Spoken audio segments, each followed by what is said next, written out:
Bismillahirrahmanirrahim. Assalamualaikum warahmatullahi wabarakatuh. Alhamdulillahi kafa, wassalatu wassalamu ala rasulillahil mustafa, amma ba'du. Kaum muslimin dan muslimat yang senantiasa dimuliakan oleh Allah subhanahu wa ta'ala, ada sebuah amalan yang dikatakan oleh para ulama aisarul ibadat, amalan yang paling ringan. Ada sebuah amalan yang tentunya mudah untuk kita lakukan, tidak mengenal tempat. Dimanapun kita berada, kita bisa lakukan amalan ini. Kita berada di kantor, atau kita berada di pasar, atau kita berada di rumah, atau kita berada di masjid, kita bisa lakukan amalan ini. Suatu amalan yang tidak mengenal waktu. Kapanpun kita bisa lakukan. Di pagi hari, di siang hari, di sore hari, malam hari, kapanpun kita bisa lakukan amalan ini. Bahkan amalan ini tidak melihat kondisi.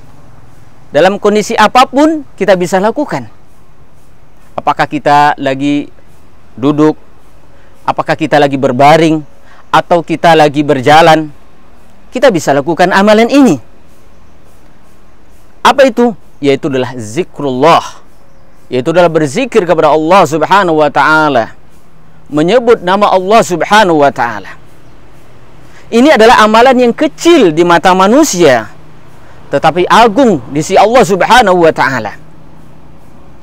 Sampai-sampai Allah subhanahu wa ta'ala menyampaikan kepada Nabi SAW lewat lisan Rasulullah SAW, yang namanya zikir adalah amalan yang mampu memberatkan timbangan amal kebaikan kita nanti pada hari kiamat.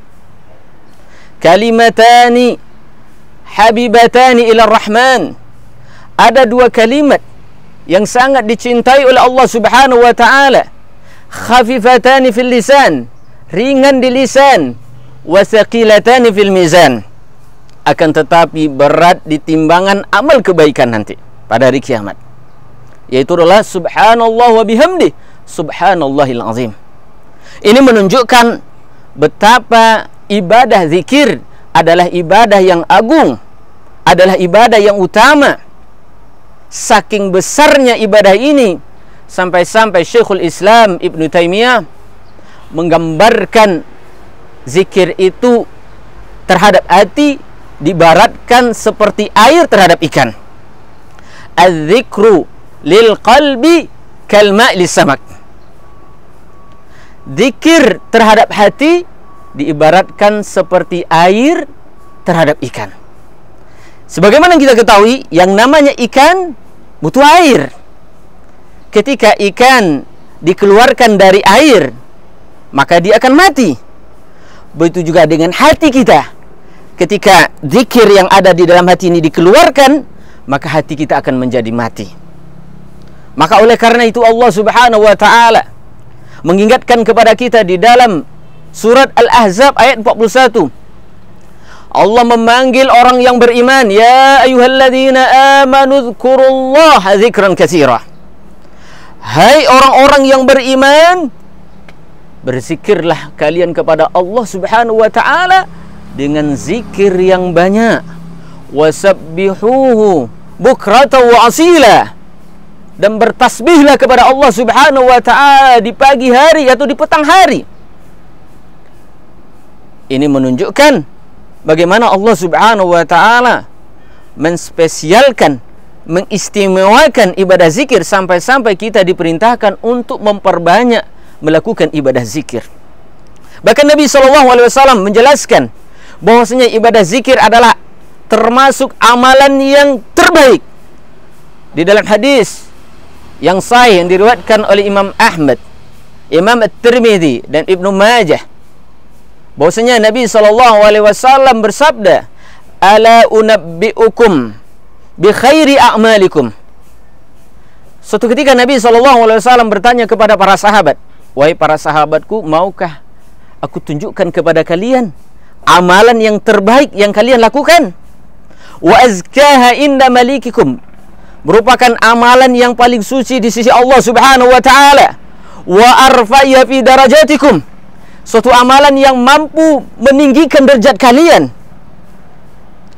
Wa khairin lakum, suatu amalan yang lebih baik untuk kalian, min infaqidz zahab wal warik, lebih mulia, lebih baik daripada kita bersedekah, berinfak emas dan perak.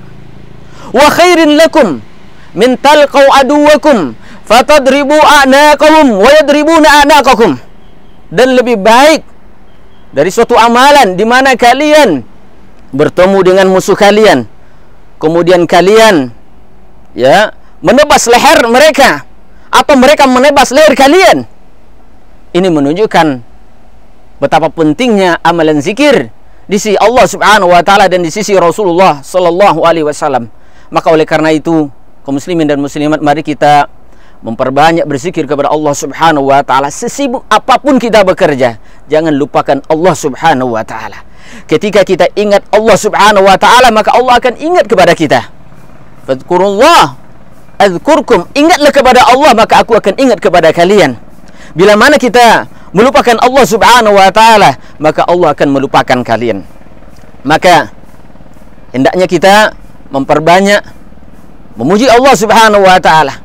Kita sebut nama Allah Subhanahu wa taala, dan inilah ciri-ciri orang yang beriman adalah mereka memperbanyak berzikir kepada Allah Subhanahu wa taala. Bila mana kita di dalam kehidupan ini tidak memperbanyak berzikir, maka hati-hati kita. Allah mencap sebagai orang munafik. Bagaimana Allah Subhanahu wa taala jelaskan di dalam surah An-Nisa, bagaimana orang munafik, wa idza qamu ila sholati qamu kusala, bagaimana mereka ketika melaksanakan ibadah salat mereka bermalas-malasan, wa la yadhkurunallaha illa qalila, dan mereka tidaklah mengingat Allah kecuali sedikit.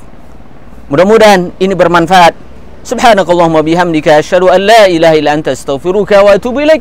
Assalamualaikum warahmatullahi wabarakatuh.